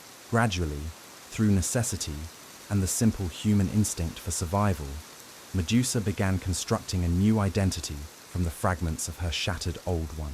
She was no longer a priestess, but she maintained certain rituals from her temple days, marking the phases of the moon with small ceremonies, observing moments of silence at dawn and dusk, even offering prayers to distant gods, though never again to Athena. Not a member of human society, she nevertheless created her own codes of ethics for her altered state, establishing strict rules about when and where she would travel to minimize accidental encounters. Most importantly, she refused to become the monster her appearance suggested she should be, demonstrating a form of resistance that the gods had not anticipated when they crafted her punishment. Chapter 8. Exile in the Shadows. The home that Medusa found, or rather the hideout where she took refuge, was far from a luxury resort. Located at what the ancient Greeks called the edge of the world, where the sun seemed to hesitate before continuing its journey, her isolated cave was the mythological equivalent of being banished to a remote island with no Wi-Fi, no delivery service, and definitely no chance of human companionship. The journey to this forced exile had been an odyssey of fear and loneliness that would make even the most hardcore survivalist reconsider their lifestyle choices. Traveling only during the darkest hours of night, With an improvised veil covering her deadly eyes, Medusa had headed west, as far as possible from the civilized kingdoms, from temples, and especially from the gods who had so spectacularly failed her. As a dream traveler, you can witness this desperate migration, feeling the growing distance not just from populated areas, but from everything that had once defined her existence. Each step took her further from the person she had been, deeper into a wilderness that mirrored her psychological isolation. The landscape changed around her as she moved beyond familiar Greek territories into wilder, less populated regions, where even the most adventurous travelers rarely ventured. Fertile valleys gave way to rocky highlands that looked like the gods had been practicing their mountain-building skills and given up halfway through. Dense forests yielded to scrubland too poor to support agriculture, where even the most desperate farmers wouldn't waste their time. She followed natural features, rivers that ran backward toward unknown seas, ridgelines that seemed to scrape the belly of the sky, coastlines where waves crashed against cliffs with the sound of cosmic applause, rather than human roads, using instinct and the stars for navigation. Without maps or knowledge of these distant regions, she pushed onward with only one criterion for her destination: complete and utter emptiness. The kind of place where even hermits would feel crowded, where isolation was so complete, it had its own gravitational pull. After weeks of nomadic existence, sleeping in temporary shelters that provided protection from weather but not from nightmares, and moving constantly to avoid any possibility of detection, Medusa discovered a geological formation that offered genuine potential for long-term habitation, a limestone cliff face overlooking a sea that stretched to the horizon, riddled with caves created by centuries of wave action against the softer sections of rock. Most of these caves opened directly onto sheer drops to the water below, making them inaccessible to casual exploration, but perfect for someone with Medusa's increasingly inhuman climbing abilities. Another adaptation that came with her transformation, though she wasn't sure if it was a blessing or just another reminder of what she'd lost. The largest cave, reached by a narrow ledge that would challenge even experienced climbers, became her first semi-permanent home since leaving Athens. You can smell the salt spray mixed with limestone dust as you observe her first night in what would become her sanctuary prison. The cave on the island of Sarpedon would become both my sanctuary and my prison, she might have said, if she'd had anyone to talk to besides the serpents writhing on her head. It was a location so desolate that even seabirds seemed to avoid it, with jagged rocks that jutted from the water like broken teeth, and constant winds that whistled through the stone formations with sounds that resembled the lamentations of the lost. The kind of place that today's real estate agents would market as a rustic retreat with guaranteed privacy and stunning ocean views, conveniently omitting the part about complete isolation from all human contact and the probability of going insane from loneliness. The interior decoration of her new home was involuntary and macabre, growing over time like a sculpture garden designed by someone with a very dark sense of humor. Stone statues of all who accidentally crossed her path began to accumulate. Lost adventurers who had been exploring the coastline, unaware hunters tracking game too close to her refuge, even marine creatures that emerged near the beach and caught her gaze during her careful nighttime forays for food and water. Each figure was frozen in a different expression of horror, creating a grotesque gallery that would be the envy of any modern art museum if it weren't so deeply tragic and personal. As a dream traveler, you can sense the weight of each statue, not just as artistic objects, but as representations of lives cut short, futures erased, families somewhere wondering what happened to their missing loved ones. Medusa arranged these accidental victims carefully, partly out of respect for the lives she had unwittingly taken, partly to minimize her own psychological distress from living surrounded by monuments to her cursed existence. Those with expressions of extreme terror were positioned facing away from her usual resting spots, their horrified visages hidden from her daily view. Those who had died looking more peaceful, usually those who had transformed before fully realizing what was happening, were positioned near the cave entrance, serving almost like guardians. In death, they fulfilled a purpose they never could have imagined in life. Their presence warned away casual explorers who might otherwise have become additions to the grim collection. The sight of perfectly preserved stone figures scattered around the cave entrance was enough to send even the bravest adventurers running back to their ships, spreading tales of a cursed place where people turned to stone. With the practiced efficiency born of necessity, Medusa transformed her cave from mere shelter to functional living space, creating a home from the materials available in her isolated environment. She gathered seaweed dried on sun-exposed rocks, creating softer surfaces for sleeping that didn't completely eliminate comfort from her existence. Driftwood and materials scavenged from shipwrecks provided tools and containers, evidence of other lives lost to the dangerous waters around her refuge.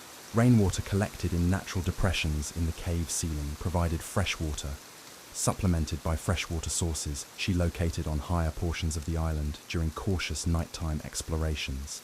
The taste was clean and cold, free from the salt that permeated everything else in her environment, a small luxury in a life that had been stripped of most comforts. Food presented a more complex challenge than shelter or water. While her partially transformed physiology required less frequent nourishment than her fully human form had needed, she still required sustenance to maintain her existence. Hunting was nearly impossible, given the risk of petrifying potential prey with an accidental glance. Even rabbits and birds were not immune to her curse.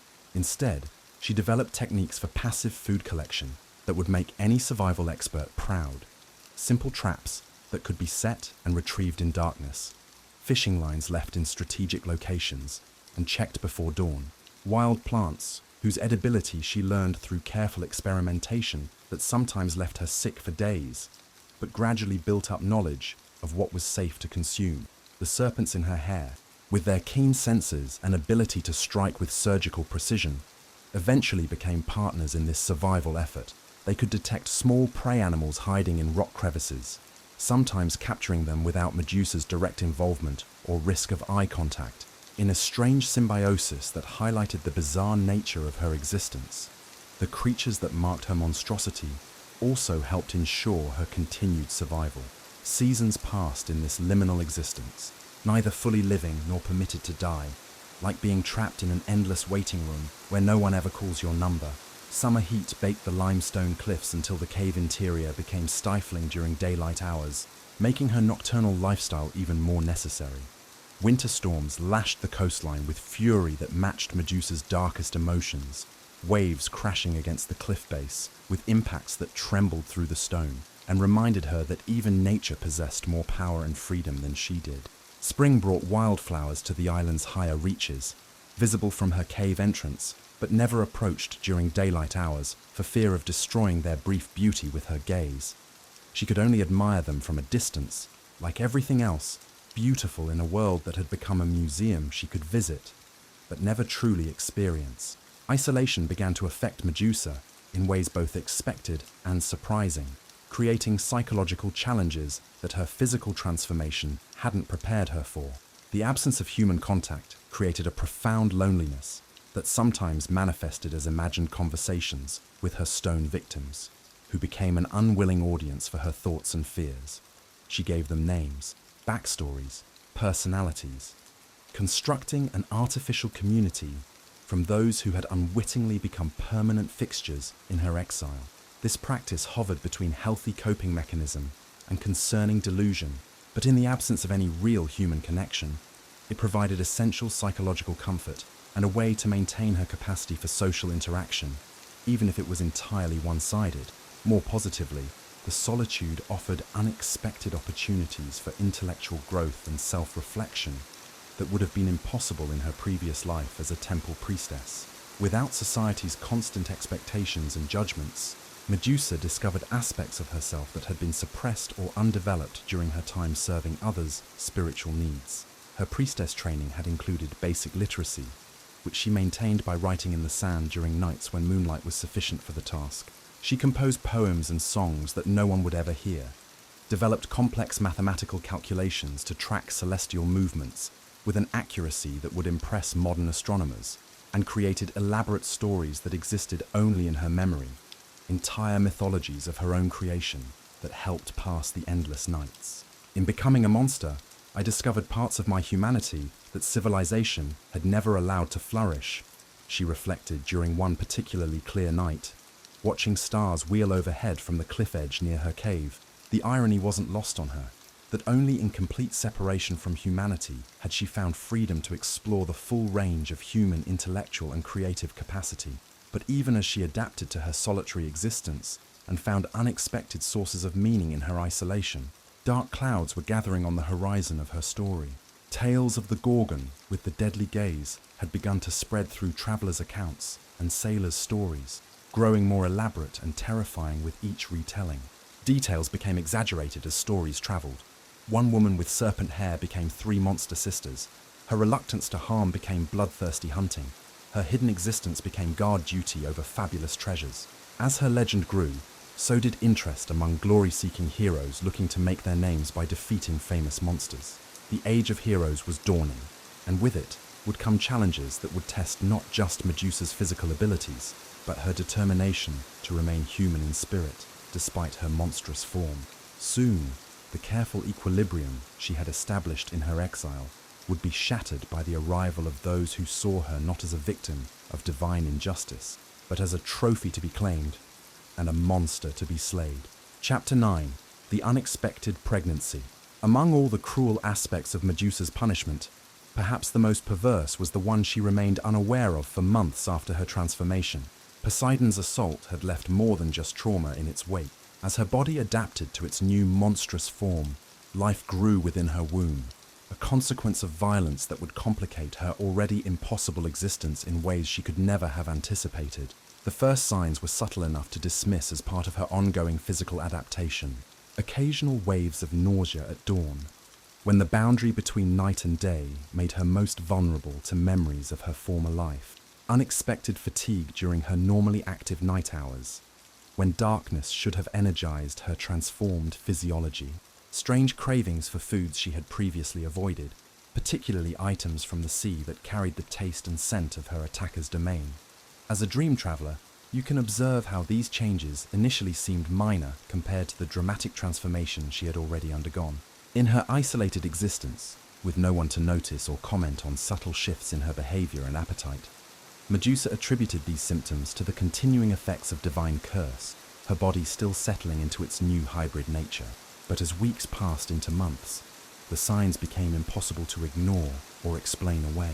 The slight swelling of her abdomen, barely noticeable beneath the loose robe she wore for concealment, the distinctive fluttering sensations that could only be internal movement, a presence sharing her body that moved independently of her will, the increasing sensitivity of senses already heightened by transformation, making her aware of life patterns and rhythms she had never noticed before. The pregnancy itself was a biological mystery that unfolded without medical guidance or mythological precedent. Her partly transformed body didn't follow normal human cycles or timelines. The symptoms were different, more intense, sometimes supernatural. The serpents in her hair reacted to hormones she herself didn't understand, becoming alternately lethargic or hyperactive in patterns that seemed to correspond with the life growing within her. On nights when the moon was full, she felt movements in her womb that seemed more like oceanic waves than human kicks, reminders of the divine parentage that had been forced upon her. The child, or children, she carried, bore the essence of both sea god and cursed mortal, a combination that defied natural law and medical understanding. You can sense the psychological complexity of this discovery as it slowly dawned on her consciousness.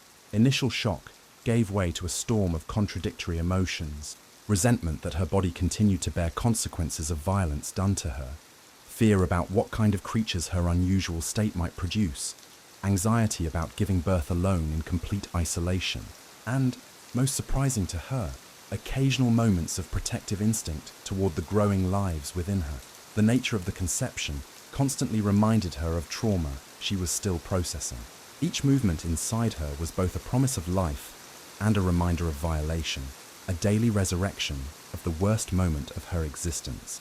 Medusa developed a complicated relationship with her pregnancy, sometimes speaking softly to the beings in her womb, explaining that they weren't to blame for their father's cruelty. Other times, bitter resentment overwhelmed her, making her question whether she could love creatures born from such pain. "You are innocent of your father's crimes," she would whisper during gentler moments, her hand resting on her growing belly as she sat watching stars reflect on the dark water below her cave. "Whatever you become, Whatever power flows through your veins, you did not choose the violence that brought you into being. Yet the pregnancy also brought unexpected comfort to her isolation. For the first time since her transformation, she was not entirely alone.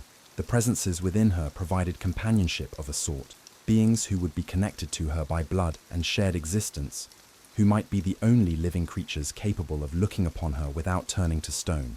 With characteristic resilience, Medusa gradually shifted from emotional turmoil to practical preparation. Her cave, already adapted for solitary survival, required modifications for potential infants. She created softer bedding in a protected corner, away from sea spray and drafts, fashioned crude containers for water and nourishment that would be accessible while holding a child, and attempted to craft primitive swaddling materials from plant fibers collected during nighttime excursions. These preparations brought unexpected moments of normality to her monstrous existence. Brief periods when she was simply an expectant mother preparing for birth, not unlike countless human women throughout history. During these interludes, working with her hands to create something nurturing rather than defensive, Medusa reconnected with aspects of her humanity that had begun to fade during long isolation. The pregnancy advanced with unnatural speed, suggesting divine parentage accelerated normal gestation. Within 4 months of first recognizing her condition, her abdomen had grown dramatically, her movements becoming increasingly restricted. The serpents in her hair developed protective behaviors, forming a canopy over her when she rested, as if shielding her vulnerable state from potential threats both seen and unseen. Even her petrifying gaze seemed affected by the pregnancy, its power fluctuating with her changing physiology in ways that both encouraged and concerned her. There were days when smaller creatures, insects, tiny shorebirds, survived brief exposure to her direct look, escaping with only partial petrification that affected limbs or wings rather than their entire beings. This inconsistency offered both hope and concern. Hope that her curse might not be absolute under all conditions, that motherhood might somehow soften the edges of divine punishment, but concern that its unreliability might lead to miscalculations with deadly consequences, that she might accidentally harm someone by assuming her power was diminished when it was merely variable. As her time approached, Medusa faced the terrifying prospect of labor without assistance, a challenge that highlighted the complete isolation her curse had created. No midwife could attend her, no physician could offer guidance, no experienced mother could provide comfort and advice. She would face the ultimate human experience entirely alone, with only her serpentine hair as witnesses to her ordeal. The thought of what her children might inherit filled her with equal measures of anticipation and dread. Would they share her curse, be born with eyes that killed? Would they emerge as monsters like their mother, or retain some fragment of the divine beauty that had once defined her? Would the birth process itself trigger unforeseen consequences of her transformed physiology? These questions remained unanswered as her body began the ancient process of bringing new life into the world. The labor began during a violent coastal storm, as if Poseidon himself acknowledged his offspring's imminent arrival through atmospheric display. Confined to her cave by both physical necessity and the raging elements outside, Medusa prepared to face the greatest challenge of her post-transformation existence alone. Yet in the strange logic of Greek mythology, where narratives serve symbolic rather than biological purposes, her children would never emerge during her lifetime.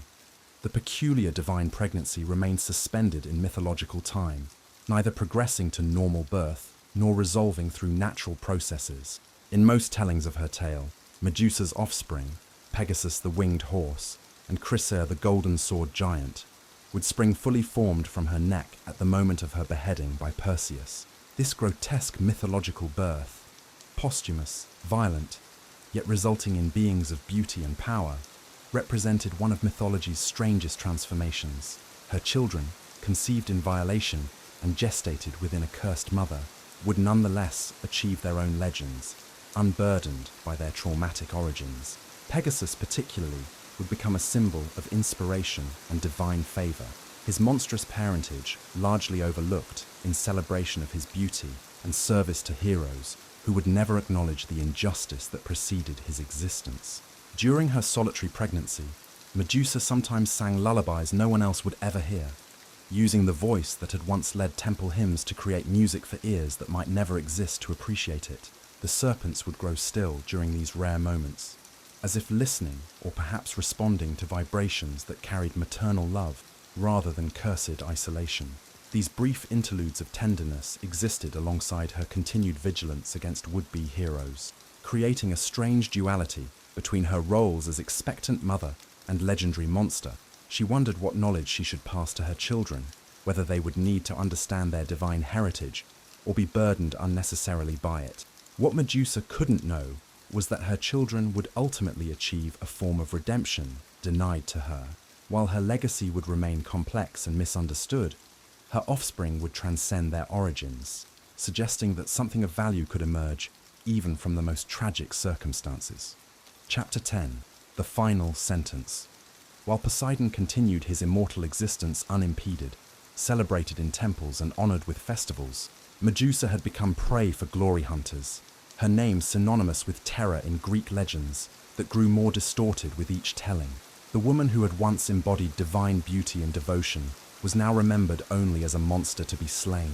The stories about her spread and twisted like ripples in a poisoned pond, growing more frightening with each retelling. Travelers claimed she actively hunted human prey, delighting in her collection of stone victims. Storytellers described her as reveling in her power, taking sadistic pleasure in the terror she inspired. Poets attributed to her a malevolence that had never existed in the woman who had once been Athena's most devoted priestess.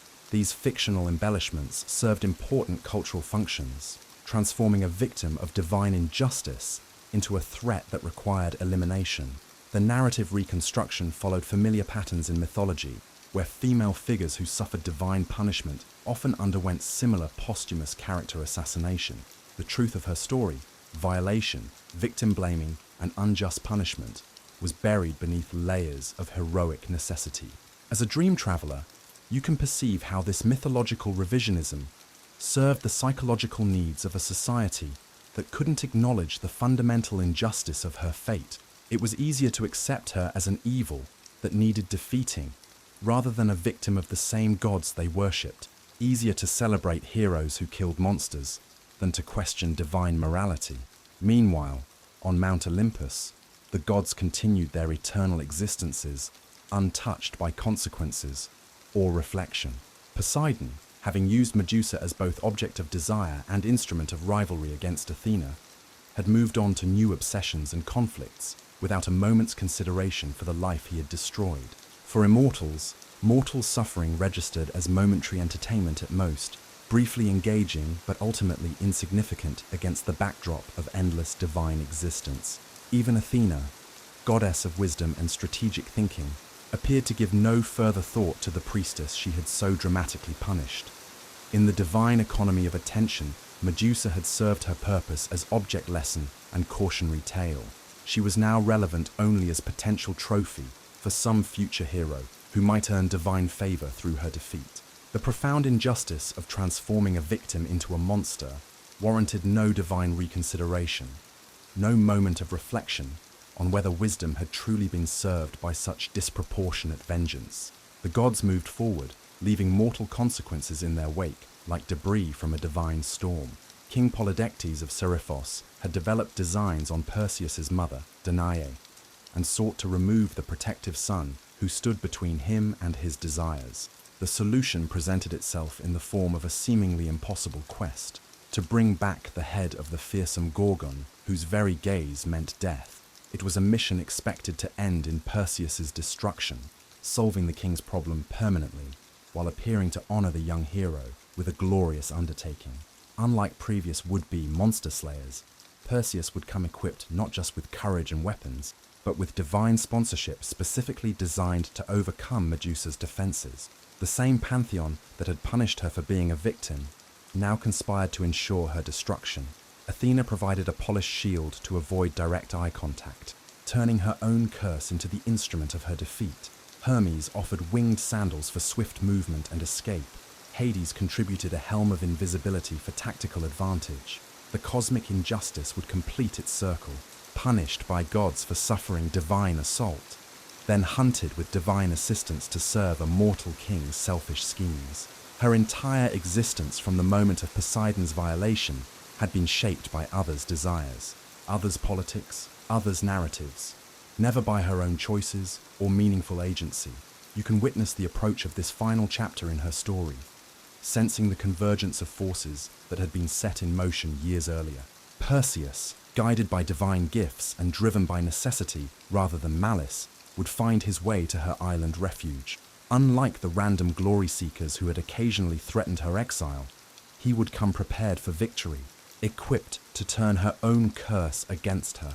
What final thoughts might have passed through Medusa's mind in those last moments, seeing Perseus's reflected approach in the polished surface of Athena's shield? Perhaps recognition of the familiar divine pattern that had defined her entire existence since that morning by the sea.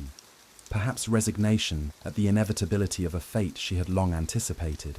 Perhaps bitter satisfaction that, despite everything, she had maintained her humanity when gods had shown none.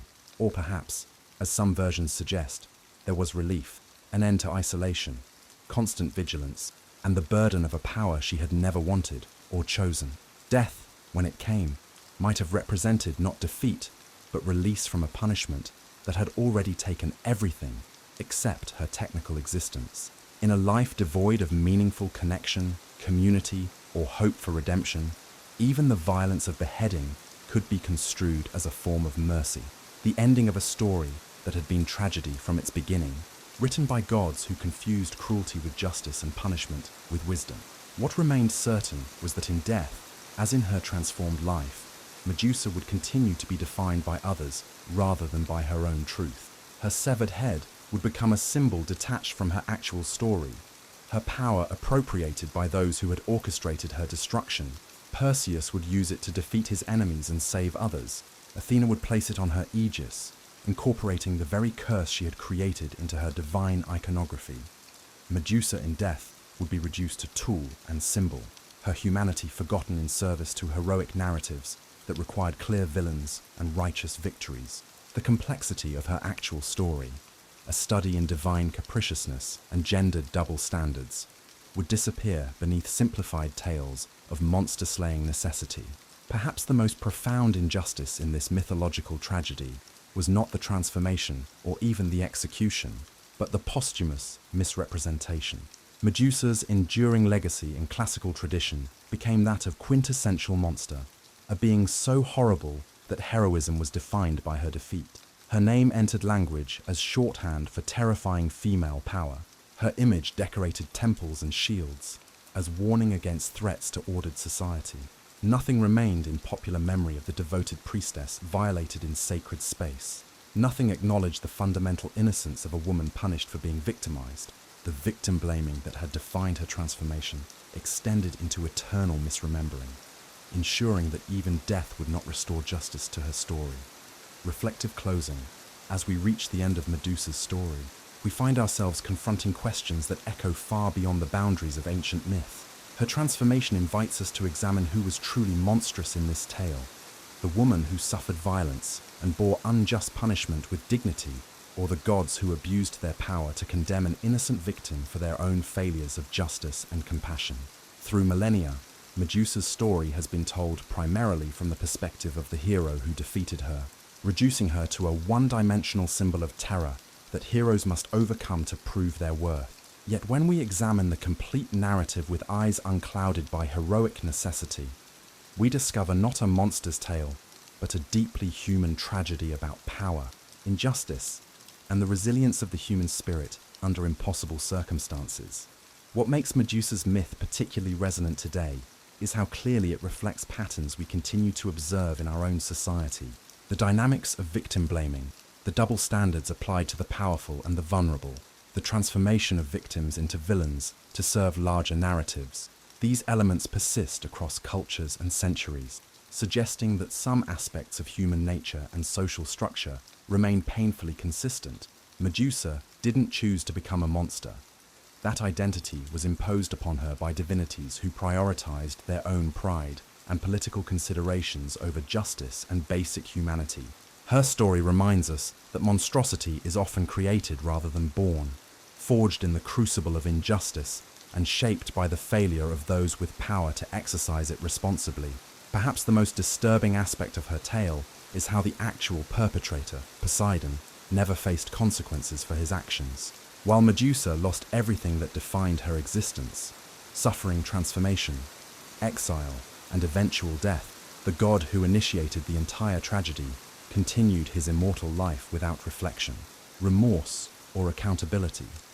This cosmic imbalance reflects the persistent reality that those with sufficient power often escape responsibility for actions that destroy others' lives. Yet Medusa's true strength wasn't found in her petrifying gaze or her ability to inspire terror. Her real power lay in her refusal to become the monster her appearance suggested she should be. Despite ample opportunity and justified resentment against the divine injustice she had suffered, she never deliberately used her curse as a weapon of revenge. Living in enforced exile, she developed new forms of adaptation and survival while maintaining her essential humanity. This quiet resistance, preserving compassion and ethical behavior when it would have been easier to succumb to anger and vengeance, represents a spiritual victory that transcends her eventual physical defeat. In choosing to remain human in spirit despite her monstrous form, Medusa achieved something the gods themselves had failed to accomplish. She maintained moral integrity under impossible circumstances. The children she carried, Pegasus and Chrysaor, would ultimately be born only after her death, emerging from her severed neck in one of mythology's most grotesque yet strangely hopeful images. Even from the deepest tragedy, something of beauty and value could emerge. Her offspring would transcend their violent origins to become figures of inspiration and nobility, suggesting that positive legacies can arise even from the most terrible circumstances. In our modern reconsideration of Medusa, we do more than re-examine an ancient myth. We confront our own contemporary systems of power, punishment, and perception. Whom do we label as monstrous today, and for what reasons? Who escapes responsibility while others bear disproportionate blame? How are stories shaped to justify existing inequalities and power structures? Medusa's tale serves as a mirror, reflecting truths about justice and injustice that remain uncomfortable to acknowledge. Her story challenges us to look beyond surface narratives, to question established versions of events, and to consider marginalized perspectives that have been silenced or distorted by those with the power to control how stories are told and remembered. Her enduring legacy shouldn't be one of terror, but of testimony, a timeless reminder that we must question heroic narratives that require victims to be transformed into villains, that we should recognize humanity even in those whom society has labeled as monstrous, and that true wisdom lies in understanding the difference between justice and vengeance. In a world still marked by power imbalances and systemic injustices, Medusa's story isn't merely ancient mythology, but a clearly polished mirror reflecting truths that challenge us to see more clearly, judge more fairly, and act with greater compassion toward those whose stories have been written by others' hands. As you drift towards sleep, let Medusa's tale remind you that behind every monster may lie a victim, behind every simple story may hide complex truths, and that sometimes the greatest heroism lies not in slaying dragons, but in refusing to become one. Even when the world insists that transformation is your destiny, the waves that crash against distant shores carry whispers of stories yet to be retold, truths yet to be acknowledged, justice yet to be served. In the space between sleeping and waking, between myth and reality, between monster and victim, we find the questions that matter most. Not who we're told to fear, but why we're told to fear them, and what truths lie hidden beneath the stories we inherit. Sleep now, knowing that every story can be re-examined, every narrative questioned, every voice, even those silenced by stone and time, capable of speaking truth to power across the centuries. Some tales end not with death, but with understanding, not with victory, but with wisdom, not with heroes and monsters, but with recognition of the complex humanity that exists in us all. The serpents that crowned Medusa's head have long since turned to dust, but the questions her story raises about justice, power, and the creation of monsters remain as relevant today as they were in ancient Greece. In sleep, perhaps, we can dream of a world where victims are protected rather than punished, where power serves justice rather than self-interest, and where the only monsters are those we create through our failure to see the humanity in those we've been taught to fear. Rest well, dream traveler. The myths continue, but tonight, let wisdom rather than fear guide your dreams towards shores where justice is more than divine whim, and where every story has the chance to be retold with truth rather than terror as its guide.